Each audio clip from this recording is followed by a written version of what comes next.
Well, now, while all eyes here in Enniskillen were on whether the world's leaders could come up with a compromise deal on the future of Syria, the real news was happening thousands of miles away in Afghanistan.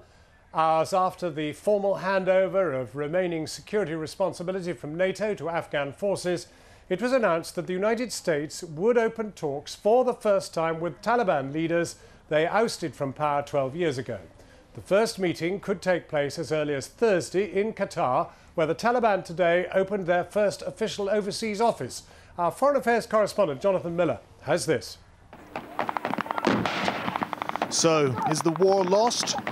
It cost 17,000 Afghan civilian lives, killed 3,336 coalition troops, 444 of them Brits.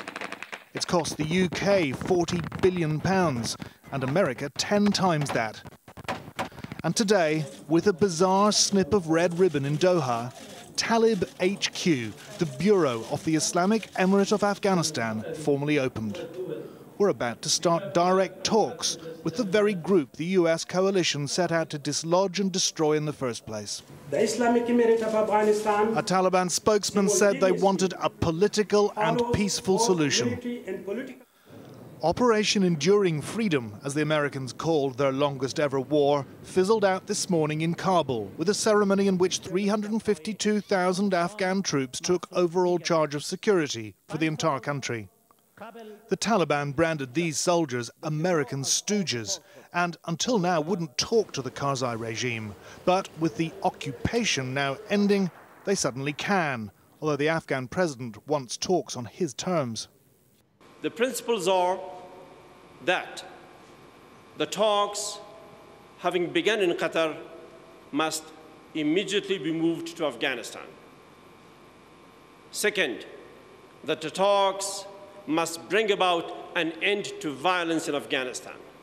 Well, any hopes of an end to the violence shattered by a blast even before that ceremony started, when a bomber missed his target, a member of the Peace Council, and killed 3 employees of the Afghan Independent Human Rights Commission. This city has never been safe.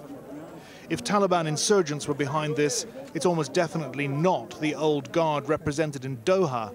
There are 5 or 6 known Taliban factions, but dialogue with one of them is, says the Prime Minister, the right thing to do. Jaw.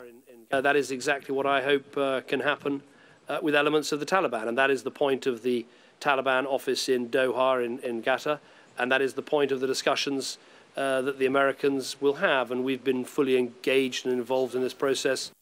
The faction involved in the talks is led by the one-eyed Mullah Omar, who invited Osama bin Laden into his Salafist Sharia state. Taliban-ran Afghanistan was a joyless place. Football pitches turned into public execution grounds.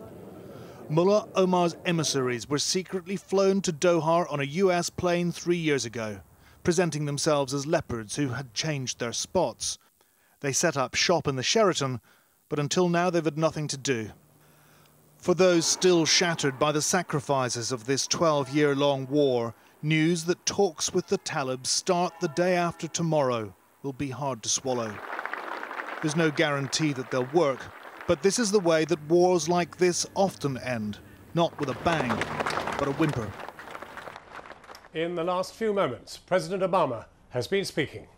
The last several months I've discussed this issue frequently with President Karzai and also the Emir of Qatar. So I want to publicly commend President Karzai for taking this courageous step and his determination to end the conflict and build a future of security and peace and prosperity for the Afghan people.